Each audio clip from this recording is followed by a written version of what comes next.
Selamat pagi Pak Rahmat. Perkenalkan, nama saya Jason Nathaniel Setiawan dengan NIM 0100230073 yang berasal dari kelas C. Pada kesempatan kali ini, saya akan menjelaskan hakikat demokrasi dan perkembangan praktik demokrasi. Langsung saja kita mulai. Jadi, pertama-tama saya akan menjelaskan apa itu hakikat demokrasi. Dan di sini saya akan menjelaskan 3 materi, yaitu pengertian konseptual, yang kedua prinsip-prinsip demokrasi, dan yang ketiga teori dan bentuk demokrasi. Yang pertama saya akan menjelaskan pengertian konseptual. Jadi, istilah demokrasi berasal dari kata Yunani demos yang berarti rakyat dan kratia berarti kewenangan untuk mengatur atau disebut juga rule. Kata demokrasi ini dapat diartikan sebagai pemerintahan rakyat atau yang lebih kita kenal sebagai pemerintahan dari rakyat, oleh rakyat, dan untuk rakyat.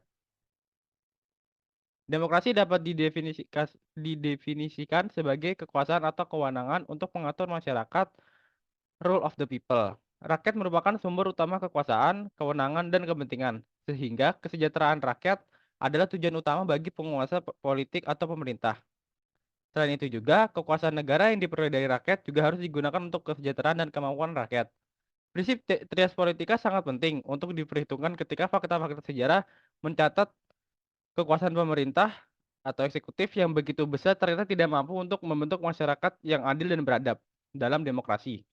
Kekuasaan politik dianggap sah bila kekuasaan itu merupakan aspirasi rakyat. Konsep demokrasi dalam pengertian yang paling mendasar adalah bahwa masyarakat mayoritas senantiasa dituntut untuk bersikap dan berperilaku menghargai eksistensi masyarakat minoritas karena bagaimanapun mereka adalah bagian dari rakyat secara keseluruhan. Selanjutnya, prinsip-prinsip demokrasi. Demokrasi adalah bentuk atau mekanisme sistem pemerintah suatu negara sebagai upaya mewujudkan kedaulatan rakyat atau kekuasaan warga negara atas negara untuk dijalankan oleh pemerintah negara tersebut. Salah satu pilar demokrasi adalah prinsip trias politika yang membagi ketiga kekuasaan politik negara. Yang pertama eksekutif, kedua yudikatif, dan legislatif. Demokrasi merupakan suatu bentuk pemerintahan yang ditata dan diorganisasikan berdasarkan prinsip-prinsip kedaulatan rakyat, popular sovereignty, kesan politik, political equality, konsultasi atau dialog dengan rakyat, popular consultation, dan berdasarkan pada aturan suara mayoritas. Selanjutnya, pedoman prinsip-prinsip demokrasi. Yang pertama, partisipasi. Apa sih itu partisipasi? Jadi, perlibatan publik dalam menjalankan dan menentukan proses politik. Partisipasi menjadi proses penentuan kebijakan publik baik lembaga swadaya masyarakat, partai politik, maupun jalur-jalur sosial lainnya. Masyarakat memiliki kapasitas dan sumber daya yang mencukupi untuk terlibat dalam praktis sosial politik.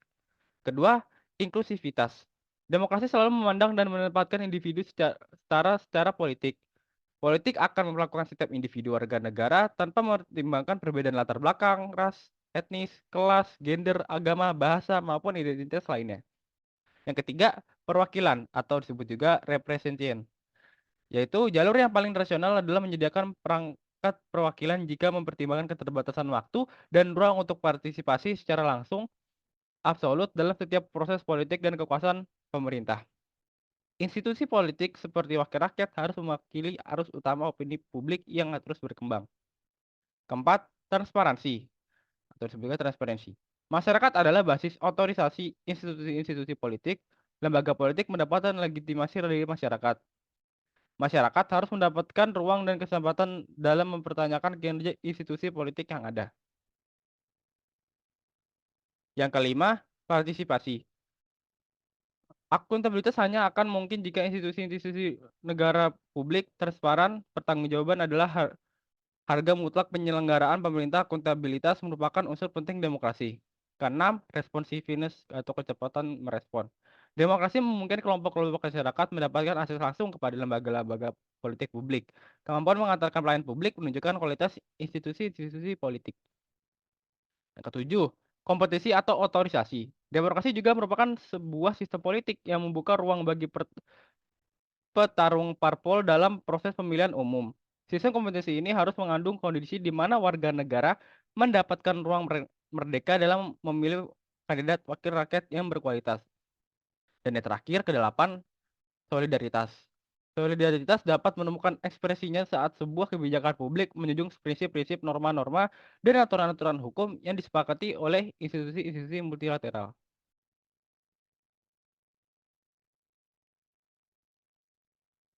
Selanjutnya ada teori dan bentuk demokrasi.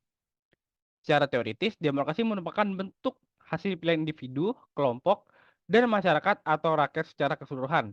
Dalam konteks teori demokrasi, pilihan individu dapat dipandang sebagai landasan dalam berdemokrasi. Nah, di sini ada beberapa, demokrasi. Yang pertama, demokrasi langsung dan demokrasi perwakilan. Dalam demokrasi langsung, warga negara memegang kedaulatan secara langsung dan biasanya dilakukan oleh majelis rakyat. Majelis rakyat ini berwenang merancang, membuat, mengesahkan, dan mengawasi pelaksanaan sebuah kebijakan politik yang ditetapkan. Demokrasi perwakilan, setiap warga negara diberikan hak untuk memilih seorang wakil yang akan duduk dalam suatu pemerintah. B. Demokrasi konstitusional.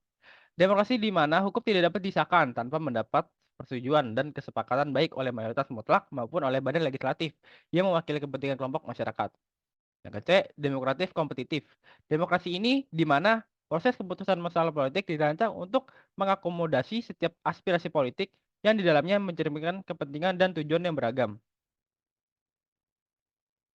Yang yang kedua, demokrasi konsensus.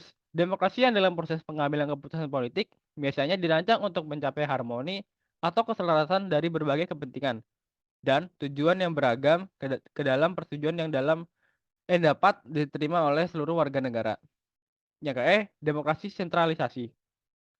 Peran di pemerintahan pusat sangat dominan dalam mengendalikan semua kepentingan atau aspirasi rakyatnya. Hubungan pemerintah dengan rakyatnya relatif jauh karena peran pemerintah yang menonjol dan cenderung otoriter.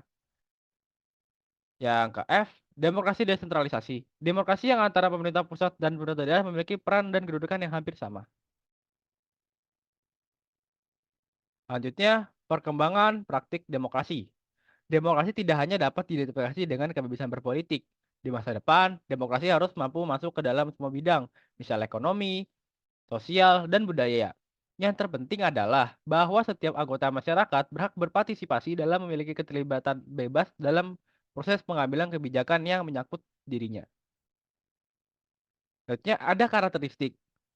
Jadi di demokrasi ini ada karakteristiknya sendiri, yaitu demokrasi khas Asia. Demokrasi khas Asia terdapat 4 karakteristik, yaitu pertama, adanya rasa komunitarian yang memberikan tekanan besar kepada kebaikan bersama. Kedua, adanya penerimaan yang luas dan penghargaan kepada otoritas dan hierarki. Yang ketiga, adanya suatu partai dominan yang harus berkuasa selama 2 atau 3 dekade lebih. Dan yang terakhir, yang keempat, adanya birokrasi yang tersentralisasi dengan negara yang kuat. Nah, di sini pun demokrasi harus mampu menjawab mengenai pemenuhan kebutuhan manusia yang berupa pekerjaan, penghidupan yang layak, jaminan sosial, dan jaminan keamanan dari tindakan kekerasan. Selanjutnya, ada 5 nilai utama demokrasi. Pertama, adanya hak yang sama dan tidak diperdebatkan antara rakyat yang satu dengan rakyat yang lainnya. Kedua, partisipasi efektif yang menunjukkan adanya proses dengan kesempatan yang sama bagi rakyat untuk mengekspresikan preferensinya dalam mengambil keputusan. Ketiga, adanya pengertian yang sama dan sebangun, enlightened understanding, yang menunjukkan bahwa rakyat mengerti dan paham terhadap keputusan-keputusan yang diambil negara, tidak terkecuali sistem birokrasi. Yang keempat, adanya kontrol akhir yang ditentukan oleh rakyat, federal control and the agenda by the demos, yang menunjukkan bahwa rakyat memiliki kesempatan yang istimewa untuk membuat keputusan. Yang terakhir, yang kelima, inclusiveness, yakni suatu pertanda yang menunjukkan bahwa yang berdaulat adalah seluruh rakyat, yaitu semua anggota masyarakat dewasa tanpa terkecuali. Sekian presentasi dari saya. Maaf jika ada kata-kata yang kurang berkenan. Sekian dan terima kasih.